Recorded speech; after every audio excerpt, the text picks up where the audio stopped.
चक्रवर्ती रहे राजा भोज की जय। जय राजा भोज। जय राजा भोज।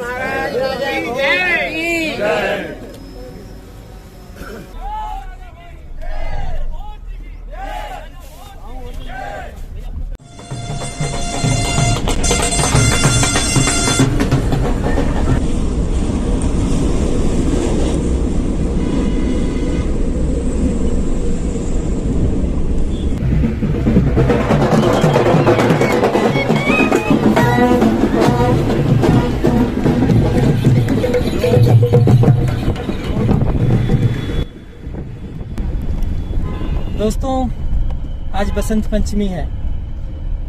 बसंत पंचमी में हमने सरस्वती जी का पूजन किया। राजा भोज का भी जन्मोत्सव है, तो हम वहाँ भी शामिल हुए। अब हम जा रहे हैं भोजपुर। हमने पीले वस्त्र पहने हैं क्योंकि बसंत पंचमी का मौका है, और निकले हैं राजा भोज द्वारा बनवाए भोजपुर मंदिर देखने के लिए। बसंत पंचमी के दिन शिव जी को भी पीले फूल चढ़ाने का बड़ा विधान है। दोस्तों, राजा भोज ने जब भोपाल में बड़ा बांध बनवाया था, तो वह बांध यहाँ से 35 किलोमीटर दूर तक फैला हुआ था। उसी के आखिरी छोर पर बना है भोजपुर का ऐतिहासिक शिव मंदिर। आज हम वहीं जा रहे हैं।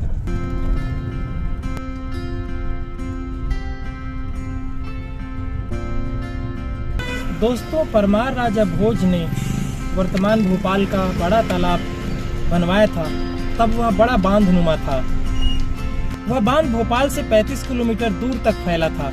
उसी बांध के अंतिम छोर पर उन्होंने एक बड़ा शिव मंदिर भी बनवाया था, जिसे आज भोजपुर शिव मंदिर के नाम से भारत ही नहीं विश्व में जाना जाता है। अब बांध के निशान तो यहाँ पर पूरी तरह मौजूद नहीं है, लेकिन पास ही विंध्याचल की एक पहाड़ी पर बना विशाल शिव मंदिर का अद्भुत और भव्य रूप दूर से ही दिखने लग जाता है।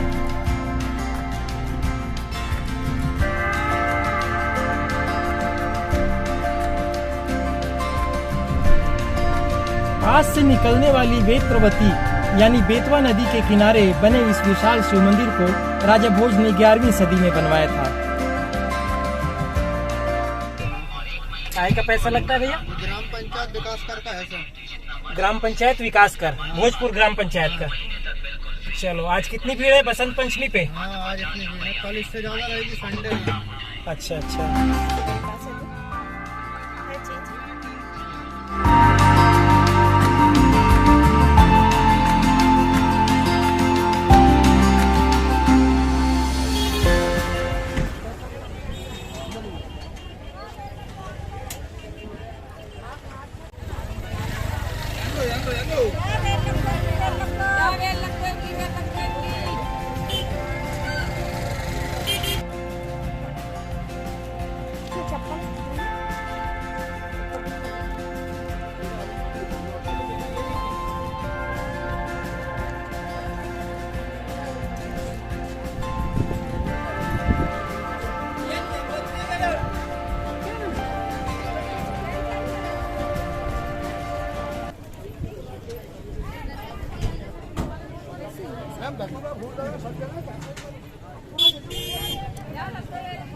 क्या गुलाब का फूल अलग से ले लो भैया, डाल दीजिए गुलाब का फूल। मंदिर स्थल पर प्रवेश निःशुल्क है।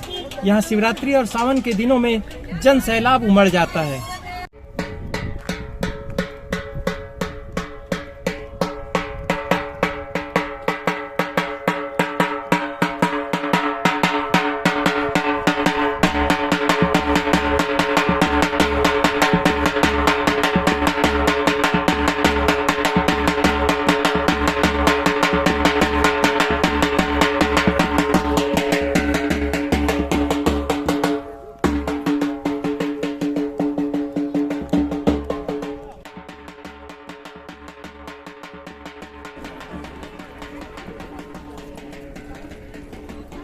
दोस्तों, राजा भोज ने अपने शासन काल में 11वीं शताब्दी में यह विशाल शिवलिंग वाला मंदिर बनवाया था।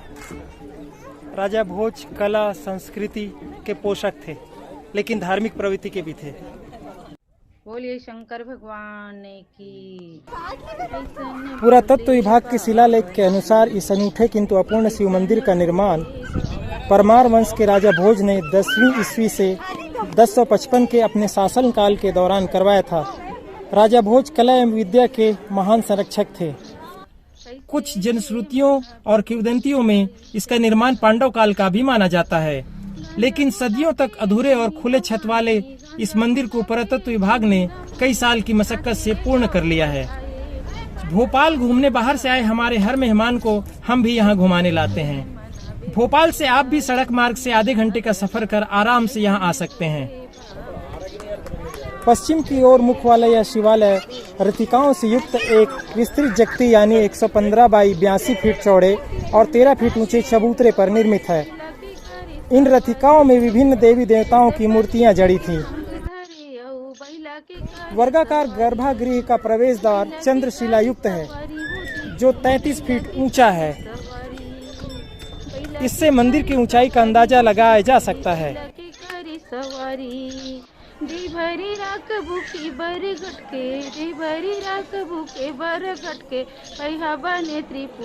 इस मंदिर के गर्भगृह में लगभग 12 फीट दिखता चमकता ओजपूर्ण विशाल शिवलिंग स्थापित है, जो भारत के मंदिरों में अनूठा और ऐतिहासिक है।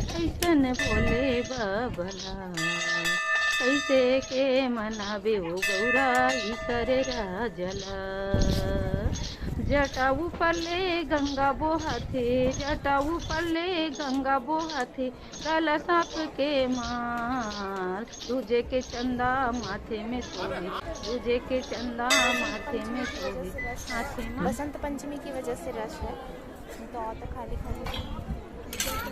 शंख बजा के अभयदान देवे शंख बजा के अभयदान देवे ऐसे भोले भंडारी तन भोले बाबला ऐसे के मनावे वो गौरा ईसरी राजला ईसन भोले बाबा। महाकाल कालम कृपालम गुणागार संसार पारम साराद्र संकासे गौरम गभीरम मनोभूति कोटि तुर्वासिरी शरीरम स्फुरन्मोल कल्लोलिनी चारु गंगाल सबदाले वाले दो कंठे भुजंगा चलत कुंडलम। खास बात यह भी है कि यहाँ जलहरी 6.6 मीटर वर्गाकार बना है। 9 फीट ऊंचाई वाले इसी चबूतरे नुमा जलहरी पर लगभग 18 फीट व्यास और 12 फीट की ऊंचाई वाला पॉलिश किया हुआ शिवलिंग स्थापित है। यह विशाल और आकर्षक शिवलिंग भोजपुर के इस शिव मंदिर को भव्य बनाता है। वहीं चौकोर आकृति का जलहरी इसके स्थापत्य कला को अलग और खास बनाता है। तो दोस्तों, आपने देखा भोजपुर का यहाँ विशाल शिवलिंग, और क्या खास लगा? खास बात ये है कि यहाँ का जो जलहरी है वो चौकोर बनाया गया है। ज़्यादातर हम मंदिरों में शिव जी के जो मंदिर होते हैं उसमें जलहरी गोल होता है, और यहाँ पे चौकोर बनाया गया है। ये स्थापत्य का एक अच्छा एक नया देखने को मिलता है। यही इस मंदिर को और इस शिवलिंग को खास बनाता है।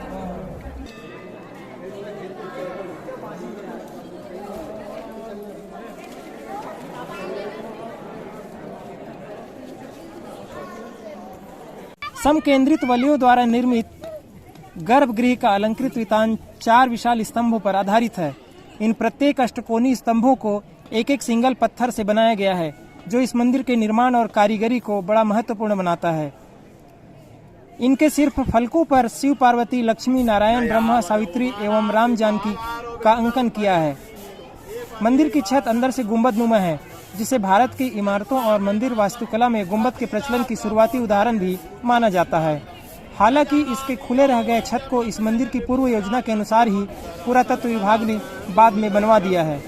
जन्म दुख हो गए प्रभु पाहे अपन नमामि शंभो रुद्राष्टक प्रोक्तम विप्रण हर्तो सया ये पढ़ंती नरा भक्ताम तेसाम शंभो प्रसीदति कर्पूर गौरम करुणावतारम संसार सारम भुजेन्द्रहरम सदा वसंतम बिंदे भवम भवानी शेतम नमामि। ओम नमः शिवाय नमः। हो गया भाई जी, बहुत बढ़िया। बढ़िया हुआ ना। हमारे जो पूर्वज बताते आए हैं वो पांडवों के समय का इसको बताते हैं कि भीमबेटका पर पांडव रुके हैं वनवास के समय में, तो माता कुंती जो हैं उनके साथ रहेंगे। तो माता कुंती के लिए ये बनाया गया था कहते हैं, और वो नीचे से खड़े होकर ऊपर पूजा करती थी। उनकी हाइट लगभग 25 फीट थी। तो ऐसा कहते हैं उन्होंने पूजा की यहाँ पर। ये तो रहा ये पूर्वजों के हिसाब से। बाकी आर्कोलॉजिकल के हिसाब से ये राजा भोज के समय का है। कहते हैं राजा भोज को कोई बीमारी हुई थी, तो उनको संत विद्वानों ने बताया था 9 नदी रोकें, तालाब बनाएं, 99 नाले रोकें और वहाँ शिव जी की स्थापना करें और उस जल में स्नान करके भगवान शिव का अभिषेक करें तो आपको इसको मुक्ति मिल सकती है रोग से। तो ये राजा भोज ने फिर इधर ये तालाब बनवाया जो भीमबेटका से लेके भोपाल का जो बड़ा तालाब है वो इसका एक छोटा सा टुकड़ा है। कहते हैं ताल तो ताल भोपाल ताल। तो ये बहुत 365 किलोमीटर के एरिया में था उस समय। तो ये विशाल तालाब बनवाया राजा भोज ने, वो यहाँ शिव जी की स्थापना की। पर क्या हुआ कि सोमनाथ के मंदिर पर आक्रमण हो गया था, तो यहाँ काम राजा भोज ने रोक दिया था। फिर कहते हैं बाद में इसको पूरा नहीं कर सके, ये अधूरा रहा है, ऐसा कहा जाता है। तो अब अधूरे को पुरातत्व विभाग ने भी बनाया? हाँ बनाया जी। क्या ऊपर का छत बनाया है, साइड से पत्थर लगाए हैं दीवालों के, और उसके बाद ये फर्शीकरण भी नया हुआ है।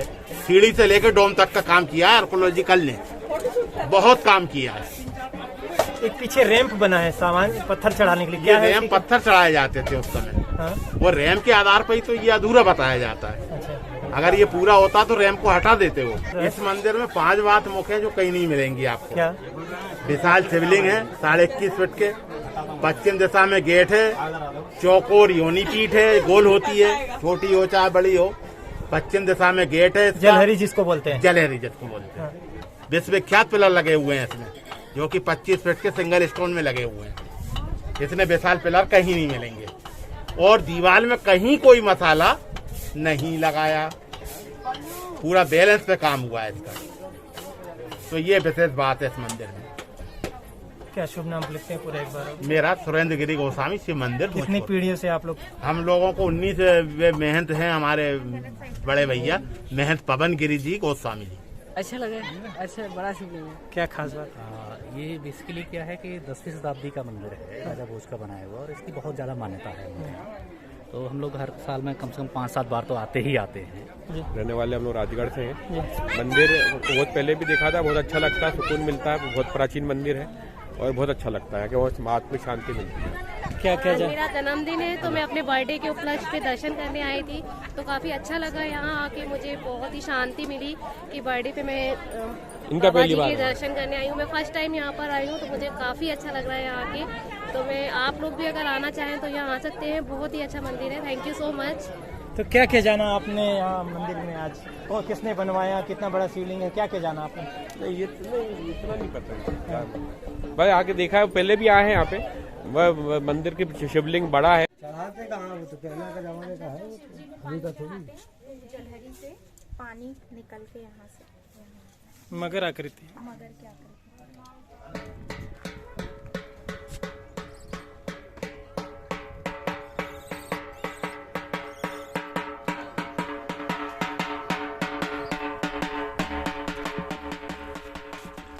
मंदिर की दीवार इतनी मजबूत है कि हाथी भी चढ़ जाए तो कुछ नहीं होगा।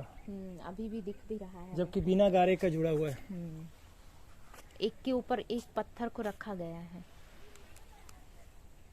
और ये झरोखा, झरोखा अंदर से नहीं दिखता है, ये झरोखा नुमा है, झरोखा अंदर से दिखता नहीं।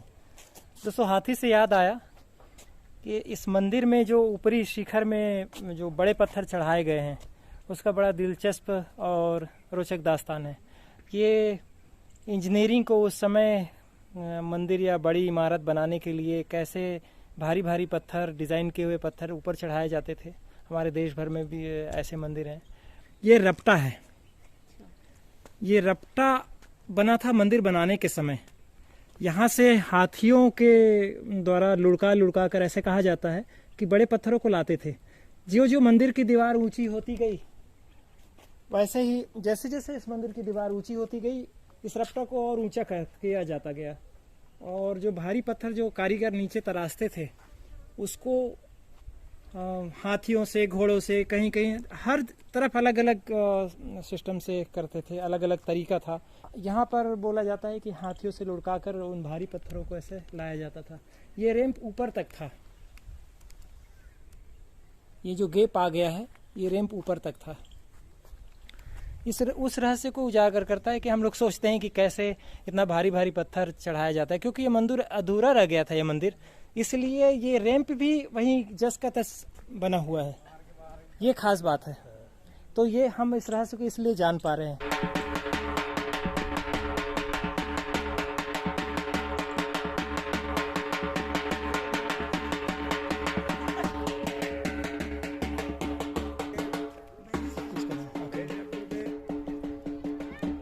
मैथोलॉजिकल और हिस्टोरिकल महत्व की भी जगह है, मंदिर है जिससे मन को शांति भी मिलती है। तो नो डाउट यहाँ पे आना बहुत अच्छा लगता है। मेहमान भी आते हैं। हाँ, मेहमान को भी घुमाने लाते हैं। हाँ, भोपाल मतलब भोपाल में नहीं पर MP में फेमस है, तो लाना ही पड़ता है। दोस्तों, भोजपुर मंदिर के ही परिसर में किसी सिविल इंजीनियरिंग की तरह चट्टानों पर इस मंदिर के योजनाबद्ध निर्माण के लिए नक्शा खींचा गया है। ऐसा नक्शा खींचना राजा भोज के जो निर्माण कला है, उस समय का वास्तुविद है, संपन्न वास्तुविद, उसका परिचायक है। पत्थर पर उकेरे गए इन आकृतियों और नक्शों से पता चलता है कि राजा भोज द्वारा इस मंदिर को बड़ा विशाल और भव्य बनाने का यह योजना पूरा मंदिर परिसर बनाने की थी। खैर, मंदिर वाकई अद्भुत है और शिवलिंग तो विश्व प्रसिद्ध है, हो ही गया है। तो आप भी अपने परिवार के साथ इस मंदिर को देखने जरूर आइए। आज बस इतना ही। आप सब्सक्राइब करिए मंगल जर्नी को, शेयर और लाइक करिए। अब चलते हैं, हम देखते हैं यहाँ का म्यूजियम। Bye bye.